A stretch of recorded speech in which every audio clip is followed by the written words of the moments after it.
Angela Aldridge. Some of you know me as Angie. I wrote my 5-minute testimony on paper, and I'm just going to read it to you because I don't freestyle very well. All right. When I was about 24 years old, I had 2 children, a girl about 4 and a little boy about 2.5 years old. Me and their father were never actually married. We had common law declared so that I would be covered under his insurance,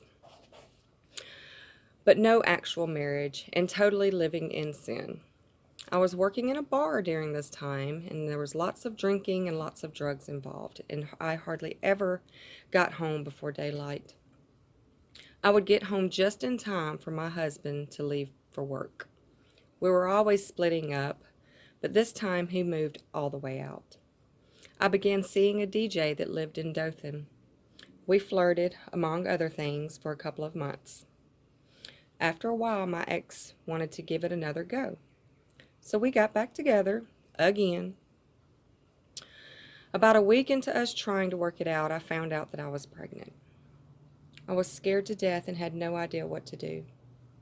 I knew it belonged to the guy I had a fling with, and I also knew that my husband would never stay with me if he knew. So I set up to have an abortion. I really thought it was my only choice. I didn't have a relationship with God, so prayer was out of the question. The guy from Dothan had no problems giving me the money, and a friend drove me to the abortion clinic.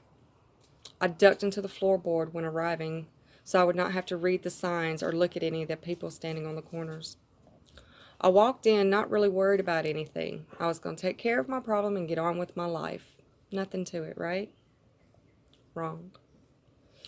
I was laying on a cold table with my feet in the stirrups when they rolled in what looked like a big square vacuum or a steam cleaner. On one end there was a hose, and next to that hose was a glass jar. The doctor told me to relax and proceeded to suck out my baby. In pieces, I looked over and saw lumps of what used to be my baby dropping into that jar. I immediately felt guilt, regret, and shame. I was crying so hard that I passed out and got sick. I cried for 3 days and bled for 2 weeks. I eventually got past it all and continued on with my life. After several years and a divorce, all of those emotions came surging back with a vengeance. I got extremely depressed, and I tried to drown it all out with more drugs and more alcohol.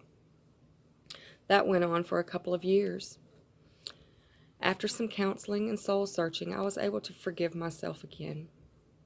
Yes, the guilt tries to sneak back in sometimes, but I have God in my heart now, and He is in control. I know that I am forgiven. He sent me a wonderful man that knows all of my flaws and all of my history, and he loves me anyway. Since my abortion, I had another little girl and was allowed to adopt another girl 5 years after that. The best part about it is God is using me in this part of my testimony to save other women and their children. You see, I never had anybody to talk to me to explain the risks of abortions or the emotional risks, but I get to do that for other women.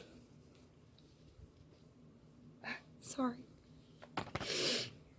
I work at Cope Pregnancy Center, and I know it is God's love and grace when I get to help these women who are lost and feeling hopeless and helpless. I now know that every one of us has a purpose. We just have to slow down and listen to God to allow Him to work through us.